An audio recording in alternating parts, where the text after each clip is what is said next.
Let's take a closer look at these numbers now, and they reveal shootings around this time of the year have ticked up over the past half decade. Overall, crime has jumped significantly year over year, but it's still well below the numbers this city endured in the 90s. So what do we do now? How do we get that feeling of safety back?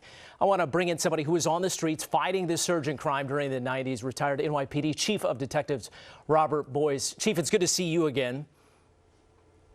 Good evening, Mike. Good to be here. Thank you. You know, on your watch, murders fell to the lowest numbers since the 50s. New York was billed as the safest big city in the world. And then the pandemic hit, changed all of our lives, changed this city's future. So how do we get back on track? How do we get back to the level of security where we're not worried about getting pushed in front of a subway train on the way to work, or our kids in car seats being hit by stray bullets? And so let me start with a couple of things. Go after the gangs. DA Clark made some good points. Gang takedowns. We have to get back to that. These kids, if you give them diversionary sentencing, you put them their rehabilitation goes back in their neighborhood. They got to be taken out of that environment. That's what's driving the gang issue, and that's what's driving the shootings in the city. Also scary as well. They have really well-made guns.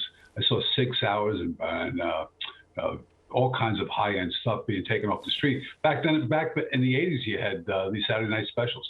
So you see really high-end firearms as well. But the gang takedowns, that's what's going to change things. That person, Simon Marshall, who pushed that Miss Go onto the subways, he never should have been on our streets, ever. He should have been taken off the street years ago. He has a severe problem. And we see that time and time again. You go down to the subway station now, it looks like a homeless shelter. It doesn't look like our subways just a few years ago. We have to change that. And Chief, to that point, when we talk about that incident last weekend, there were officers on the other side of the platform when that happened. So what do you do as far as law enforcement is concerned? When police are there, they're in the station and on the platform, yet something tragic and horrific happens on the other side of the platform? It's a great question, Mike. And here's what happened in the city. The homeless outreach was taken away from the police department and given to another agency. They just don't have the resources necessary to change this. So if you want to pair them off with other agencies, that's fine. But it has to go back to homeless outreach. We used to go down to the subways. Additionally, peddling offenses were taken away from the police department as well, all under Mayor de Blasio, under defund policing. This has been a huge mistake. And the quality of life in the city has plummeted. It's going back to the 80s. Not there yet, but it's going back that way. People are afraid to use the subways, and a lot of people are afraid to walk the streets. We can't have this, but we need tough prosecutors in the city. The police department's fine. They're making arrests on all these cases. The arrest of Nieves in Harlem. Great work by the defense. It really was. But we need more than this. We have to get these folks off the street who are committing these crimes.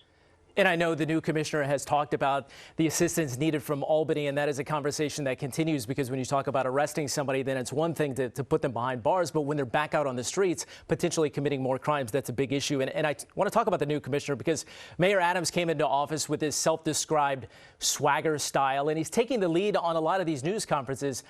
Do you think we're hearing and seeing enough of Commissioner Sewell, though? Chief, what do you think about that? I do. I think she's a great choice and a great lady. Met her a couple of years ago and immediately impressed. So I think she's got a tough job. She's got a lot of volume coming into the city, but she put together a very good team and really good people that I know. So I think she's going to do very well. But here's the issue. We're hearing crickets from Albany as far as bail reform. We've been screaming this. Commissioner Shea, prior to Commissioner Sewell, has been screaming this out. No one's listening. And people are paying a price. People in tough neighborhoods that I worked in, I see crime rates soaring. Look at the Bronx. 11-month-old girl, really? That should be the stopping point right there. No more words, actions. And we need state help. We need them to reverse this bail reform and start getting prosecutors to prosecute crimes instead of pushing them along and letting them right back out again. So we're going to turnstile justice. It's got to turn around, and it has to turn around quick. Well, let's hope it does. Chief Boyce, always good to get your perspective, and it's good to see you again. Thank you. Well, again, more calls.